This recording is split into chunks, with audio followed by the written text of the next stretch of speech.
l'émission et Eric nous a rejoint. Merci Eric d'être avec nous. Bonjour Brigitte, bonjour Robert. Bonjour Eric. Alors moi j'ai l'émotion la plus importante de toutes qui est l'amour, le début de l'amour. Et en fait, depuis que je me suis questionné sur la question, je me suis aperçu qu'il y avait deux choses dans l'émotion. Il y avait tout ce que le corps dégage et tout ce que l'esprit dégage. Alors, en ce qui concerne le corps, en fait, quand on a ce sentiment amoureux pour la première fois et qu'on est persuadé de l'intensité de la chose, ça procure vraiment des palpitations, des tremblements, ça coupe l'appétit, il y a une espèce d'euphorie, c'est vraiment un mélange. Vous le décrivez bien. De plein de choses qui sont on gère pas du tout. On prend tout. On prend tout comme en tout cas, on ne passe pas à côté, on remarque. On n'a pas de doute sur la réaction que ça provoque. Ouais, donc ça, c'est le corps qui l'exprime. Donc, on prend comme ça vient. Et après, on a tout ce qui est esprit. Et là, sur l'esprit, c'est une ébullition dans le cerveau. C'est quoi qu'on fasse, on revient toujours à ce sujet-là. Moi, ça m'étonne pas que les grands poètes et tout ça, ils aient eu des tirades à faire à ce moment-là parce qu'ils avaient ce sentiment-là. C'est-à-dire qu'en fait, on est en effervescence totale. Alors, le corps est en effervescence, l'esprit est en effervescence. Oui, on est en train d'essayer de travailler sur un dossier et hop, notre esprit part vers elle. Voilà, on regarde quelque chose, on n'y pense même pas. Enfin, c'est très dur de se concentrer. Effectivement, la vie active fait qu'il faut quand même se concentrer et travailler à côté, mais on a 2 secondes de répit, on va les engouffrer là-dedans. Voilà. Et le tout, c'est combien dure cet état. Voilà. Est-ce que cet état dure longtemps? Est-ce que cet état disparaît? Est-ce qu'il revient? Est-ce que voilà. C'est là-dessus où je pense que ça varie chez les gens, mais je pense que, moi, je souhaite à tout le monde de vivre cet instant-là. Mais vous voyez, vous avez utilisé plusieurs mots qui sont intéressants et qui appartiennent à ce territoire émotionnel. Vous avez parlé d'émotion. Alors, l'amour n'est pas une émotion, c'est un sentiment. Et vous l'avez dit, vous avez dit cet état sentimental, ce sentiment amoureux. Et puis, il y a l'état amoureux qui, effectivement, ne perdure pas. Cette exaltation-là que vous évoquez, elle ne dure pas forcément toujours, sauf dans la passion, mais qui risque de devenir dévorante. Et la question qui se pose, c'est comment on passe de cet état d'exaltation à un état plus régulier dans lequel on y trouve d'autres satisfactions. Et ça dépend dans quelle phase vous êtes, vous, Eric, aujourd'hui. Moi, cet état d'exaltation, il s'est estompé avec le temps, mais c'est ma quête au quotidien d'essayer de la retrouver. Oui. C'est-à-dire qu'en fait, on essaye toujours de se raccrocher à ces moments-là, à ce qu'on a. Alors des fois, c'est vrai qu'on repense et du coup, le fait d'y repenser, du coup, ça recrée cette espèce d'atmosphère. Mais après, il y a les choses de la vie qui fait qu'on s'éloigne au fur et à mesure du temps de cet état d'exaltation. Mais on pourrait pas rester des années dans cet état d'exaltation. C'est pour ça qu'à un moment donné, ça se calme. Ah bah non, c'est pas possible parce que l'esprit peut plus travailler, donc on ne pourrait pas faire que ça. Ça serait ingérable. Voilà, mais Ville d'amour et d'eau fraîche, c'est vraiment ça. C'est-à-dire qu'en fait, on en oublie la faim, on en oublie tout. Enfin, c'est vraiment le corps est totalement destiné à cette chose-là et on peut rien faire. On peut juste profiter de l'instant présent, quoi.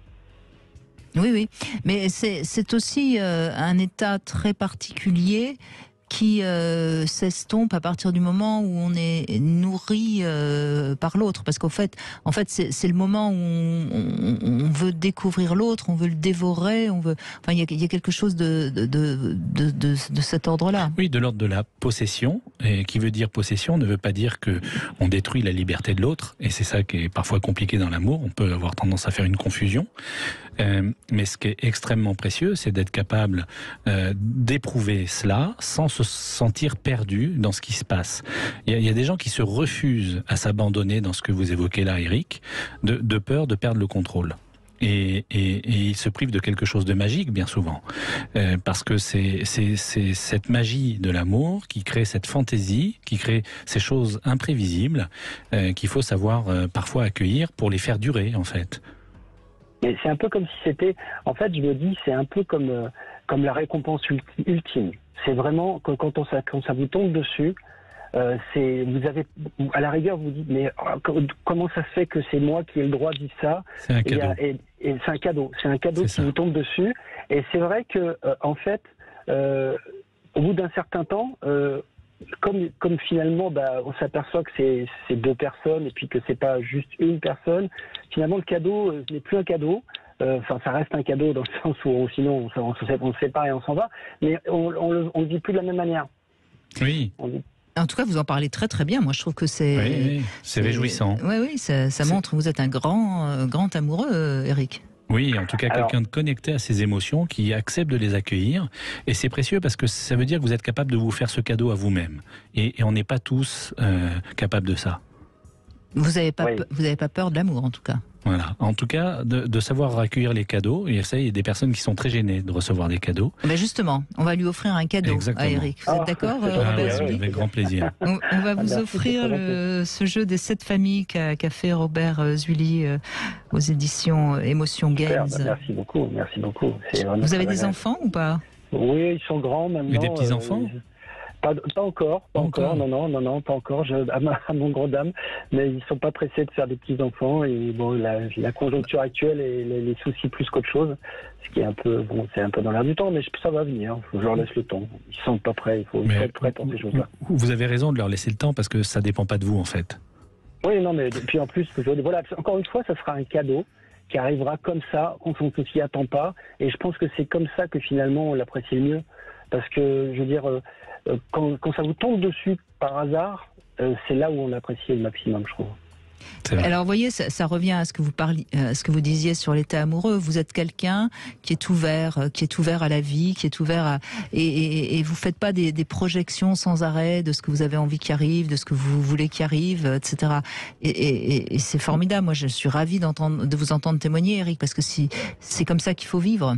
C'est ça. Alors, je dis pas que je vis pas dans l'anticipation, parce que pour entretenir cette flamme, il faut toujours avoir un petit peu d'anticipation pour surprendre encore la traînée. Mais c'est vrai que voilà, c'est bon. Et après, il s'est passé des choses dans la vie qui fait que il y a eu des hauts et des bas. Et en fait, c'est presque quand j'étais au plus bas que c'est reparti comme si ça me retombait dessus, en fait. Voilà. Au moment où j'y croyais plus du tout, où ça allait s'arrêter. Et c'est revenu d'un coup comme ça. Et c'est reparti après. Voilà, il faut laisser la porte ouverte. Ça montre bien que même quand vous étiez au plus bas, vous restiez ouvert à ce qui pourrait arriver de chouette. Vous n'étiez pas ready dans la volonté de maîtriser ou de tout contrôler.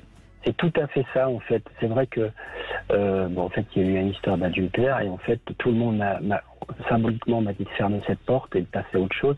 Et moi, en fait, j'avais juste pas envie de la fermer, j'avais juste envie de la laisser ouverte. Et en fait, tout est revenu comme au départ. Et voilà. Et en fait, j'aurais pu dire, cette histoire s'arrête. Parce qu'en fait, cette quête de l'amour, on se dit, est-ce qu'on dans la vie, on l'a dit qu'une seule fois, ou est-ce que, là, par exemple, si j'avais fermé ma porte à ce moment-là, est-ce que j'aurais pas revécu ça avec quelqu'un d'autre plus tard? Et voilà, quoi. Ou rester à laisser la porte ouverte, quitte à ne jamais redécouvrir cette émotion-là. C'est un choix de vie, oui, moment, c'est pas mais facile, vous savez, Eric, il y a quelque chose de vraiment fondamental dans ce que vous dites. C'est que quand on s'autorise cet espoir-là, ça veut dire qu'on accepte aussi potentiellement d'être déçu. Et je trouve qu'aujourd'hui, on a beaucoup de mal avec ça. Je vois que les gens qui souffrent le plus en amour, ce sont ceux qui ont très peur d'être déçus. Et du coup, ils ne s'autorisent plus aucune surprise, aucun lâcher-prise. Et c'est douloureux. Et il faut avoir cette force d'accepter d'être déçu. Parce que si on ne tente pas les choses, on ne risque pas de s'exposer à des belles réussites comme celles que vous exprimez. Donc, bravo de savoir accueillir toutes ces émotions en vous. Ouais, écoutez, c'est comme ça. J'y travaille tous les jours, mais j'y travaille même inconsciemment, parce qu'en fait, c'est un peu la quête du bonheur, en fait. Donc, soit on reste ouvert et on essaie de regarder le bon côté des choses, soit on a tendance à regarder le mauvais côté des choses et tout se referme, quoi. On vit sur soi-même. Et on en veut à tout le monde. Alors que vous êtes ouvert, c'est vraiment ce qu'on entend dans votre témoignage, et ça fait du bien parce que c'est pas si fréquent, je trouve. C'est pas facile. C'est pas facile. Je sais pas si c'est pas facile, mais en tout cas c'est pas si fréquent. Ouais. Et parce que l'émotion nous confronte à des moments de plaisir et des moments de souffrance. Et parfois on cultive la souffrance parce qu'on fait perdurer des moments qui nous ont blessé et on ne sait pas s'en remettre et du coup la souffrance perdure. Et c'est ce que vous avez su faire, c'est ne pas vous enfermer dans cette potentielle souffrance. Vous avez accepté d'aller au-delà et d'ouvrir d'autres portes. Merci beaucoup Éric en tout cas de votre témoignage.